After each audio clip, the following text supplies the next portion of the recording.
Alhamdulillahi Rabbil Alamin wa salatu wa salam ala ashraf al-mursalin. Assalamu alaikum wa rahmatullahi wa barakatuh. Chers élèves, bonjour. J'espère que vous allez bien. Aujourd'hui, je vais vous présenter une nouvelle leçon de grammaire, une leçon de la 6e année.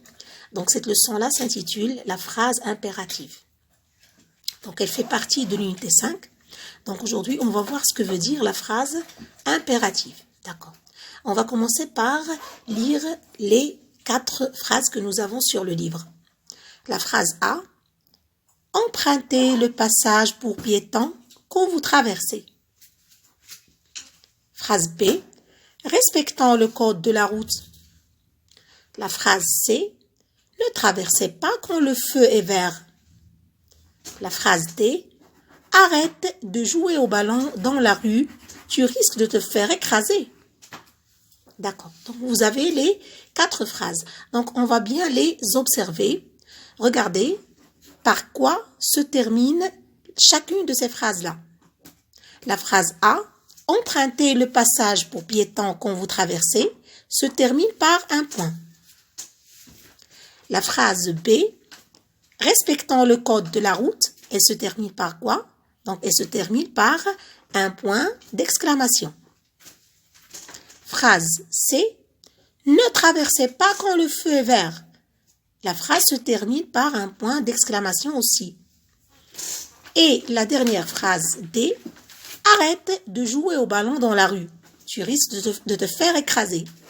La phrase se termine aussi par un point d'exclamation. D'accord. Maintenant, on va voir on observe que ces phrases-là commencent par des verbes. Il n'y a pas de pronom. Regardez, donc la première phrase. Empruntez le passage pour piétons quand vous traversez. D'accord? Donc voici le verbe de la phrase. La deuxième phrase. Respectant. Donc c'est le verbe de la phrase. La phrase C. Traverser, c'est le verbe de la phrase. Et enfin D. La phrase D, arrête, est le verbe de la phrase. Donc, vous avez les verbes en couleur. Ces verbes-là, donc, on a l'habitude en français que les verbes sont souvent précédés d'un pronom ou bien d'un sujet. D'accord? Donc, ici, est-ce qu'on trouve un pronom qui précède le verbe? Non. La réponse est non parce que il n'y a pas de pronom qui précède le verbe. Par exemple, je peux dire vous empruntez le passage pour piétons.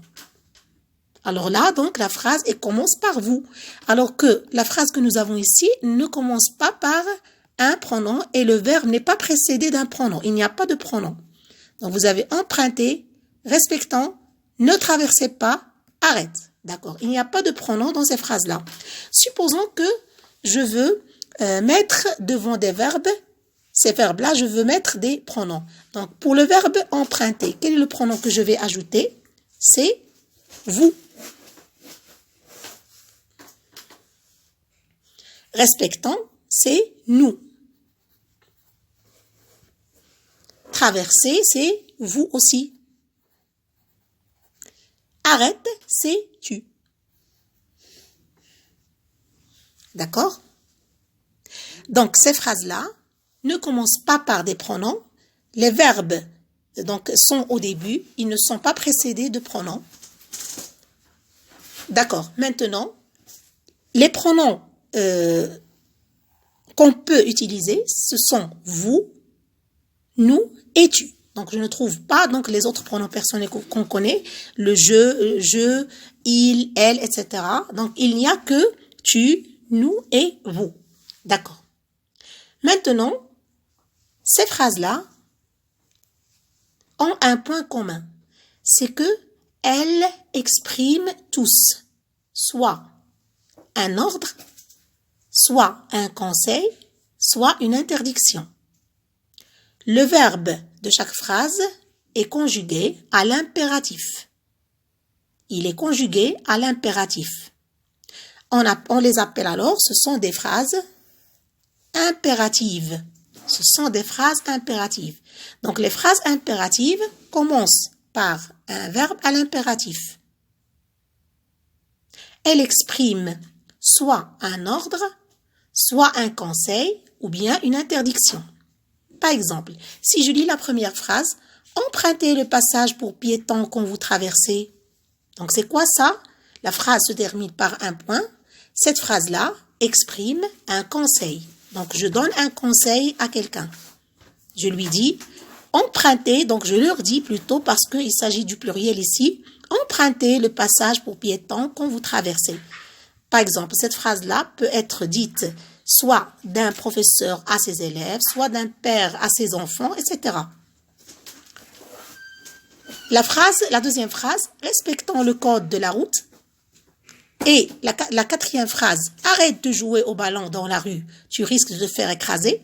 Les deux phrases se terminent par des points d'exclamation. Elle exprime des ordres. Donc, elle exprime des ordres. Respectant le code de la route. Arrête de jouer au ballon dans la rue, tu risques de te faire écraser. Donc, ces phrases-là expriment des ordres. Et en plus, regardez, elles se terminent par des points d'exclamation. Même au niveau du temps, donc la façon dont on parle, donc elle peut être un peu, donc elle peut exprimer cet ordre-là. Donc je dis, respectant le code de la route, arrête de jouer au ballon dans la rue, tu risques de te faire écraser. D'accord? Maintenant, pour cette phrase-là, donc vous avez le verbe à l'impératif et il est entouré de ne et pas. Donc, lorsque je trouve ne pas, c'est la forme négative. C'est une forme négative. Ça veut dire quoi? Ça veut dire que cette phrase-là exprime une interdiction. Donc, je t'interdis de faire quelque chose. Ne traversez pas quand le feu est vert. Donc, je vous interdis de traverser la route lorsque le feu est vert. Donc, c'est une phrase qui exprime une interdiction.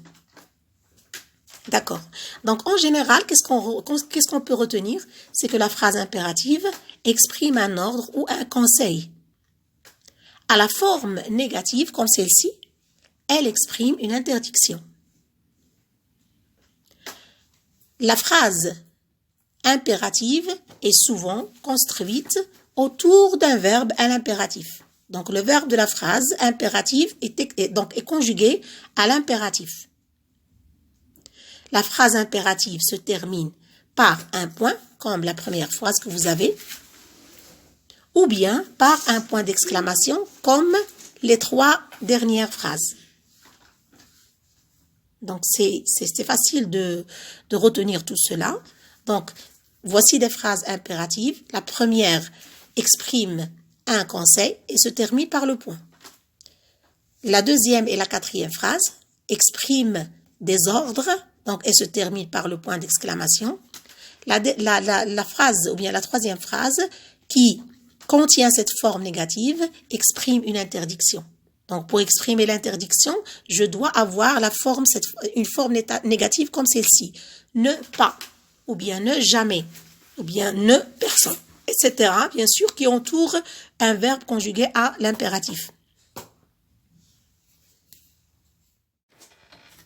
Alors maintenant, on va passer à un petit exercice à faire. C'est, je m'entraîne, souligne les phrases impératives. Donc, on va chercher parmi les phrases que nous avons ici, les phrases impératives. Vous avez la phrase A. Est-ce que le code de la route concerne aussi les piétons? Donc, est-ce que cette phrase est impérative? Bien sûr que non. C'est une phrase interrogative. Elle commence par « est-ce que » et se termine par un point d'interrogation. La phrase B. Les voitures passent au feu vert. La phrase est déclarative. Donc, c'est une phrase déclarative. Le verbe de la phrase est conjugué au présent de l'indicatif. Phrase C. Respecte l'agent de police qui règle la circulation. Donc, cette phrase-là est une phrase impérative parce qu'elle commence par un verbe conjugué à l'impératif. Ne roulez pas à gauche. Oui, la phrase est impérative. Elle exprime une interdiction. Quel accident! point d'exclamation. Cette phrase est exclamative. Attendons le signal pour passer. Oui, cette phrase est impérative. Elle commence par un verbe conjugué à l'impératif. Donc, les phrases impératives que nous avons, c'est respecte l'agent de police qui règle la circulation. Ne roulez pas à gauche. Attendons le signal pour passer. Donc, voici les 3 phrases impératives parmi les phrases que nous avons dans l'exercice. Donc, on va passer à un autre exercice. Lis et coche la bonne réponse ou bien la bonne case. Voici les phrases et voici ce qu'elles peuvent exprimer. Donc, ce sont tous des phrases impératives. Elles peuvent exprimer soit l'ordre, soit l'interdiction ou bien le conseil. Donc, la première phrase, quitte la chaussée. Donc, cette phrase exprime un ordre. Regardez, il y a un point d'exclamation là-bas. Donc, la phrase exprime un ordre. Donnez-moi vos papiers. Cette phrase exprime aussi un ordre. Roule doucement car il pleut. Cette phrase-là se termine par un point. Donc, elle exprime un conseil.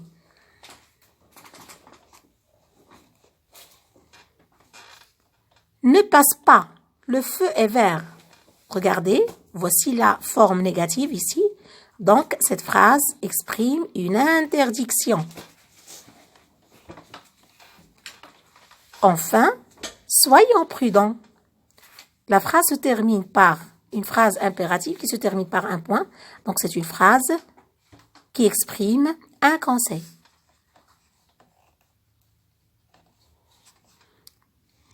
D'accord? Donc, comme ça, je vais finir.